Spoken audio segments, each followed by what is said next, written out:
So I just wanted to pop in and give you a little bit of a idea of what you're about to watch. So this is gonna be like phase one of my garden renewal, and this kind of took place in February-ish.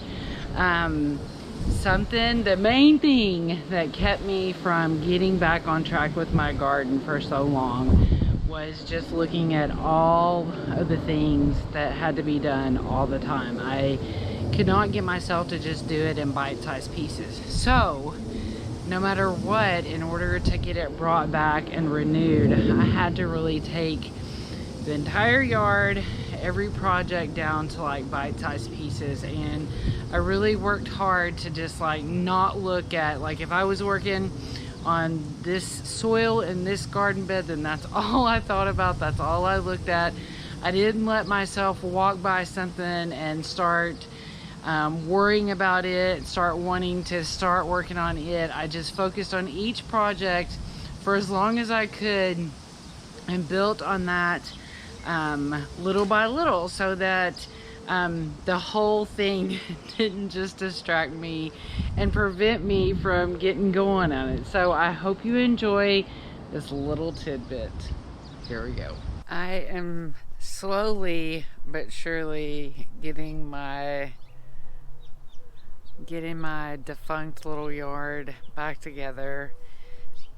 My husband put a bottom on this bed and we got pallets to sit it up on, so it's all set up, and I've got it almost halfway filled back up with soil. This is the base of this is like some soil that was already in the bed and some bags, like you see the bags over there.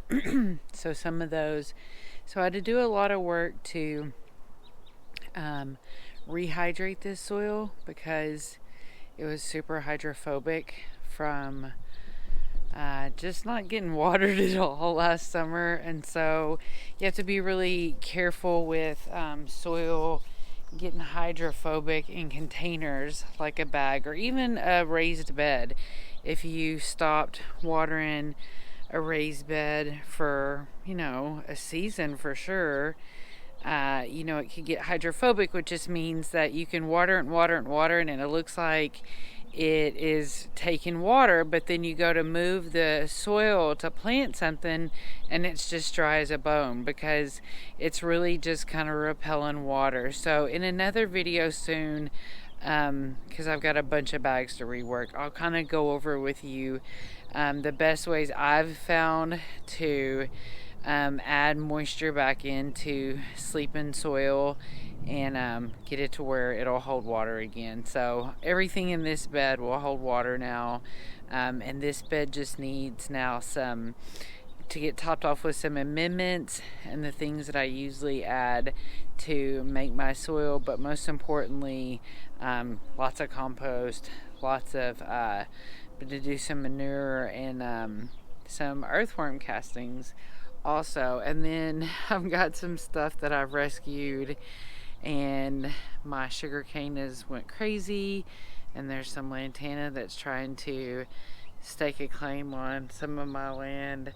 So there's lots of little projects right now to work on, and I'm really trying to just focus on certain areas. So right now this looks crazy because I used all these bags to empty out into this bed over here. So I'm really just working on taking projects in real doable bite sizes. So I'm gonna get this bed to where I can plant in it, then I'm gonna get this area cleaned up, and then I'm gonna get this area cleaned up. And today my big project is I don't know that this bed is hydrophobic, but I know that it hasn't really, like, I watered it yesterday and of course it looked like it took water, but once I get in there and start backing up the soil, it may turn out that it's not. So if it's not holding water, then I'm gonna work to get it going as well. And this sweet honey didn't get much water either over for the last year. And I watered it, and like I said, so right now I guess I'm kind of getting all my containers that I care about and that I'm gonna do stuff with readjusted to holding water. I've got this one miracle oregano that did not get watered, did not get taken care of in any way, but which is proof that it really is a drought kind of plant and it really doesn't want to be watered constantly. But it did all this by itself. Like, it was cut down to nothing, and it came back, went through the summer, and now it's flowered, and I'm just letting it go to seed. And then I'm probably just gonna cut it back really close to the bag and let it come forth again. So, and I've got some plans for this area over here because you know, like in 2023, I put a lot of mulch down here, and I'm really curious to see what's going on underneath that mulch. It seems like it should have some pretty good soil.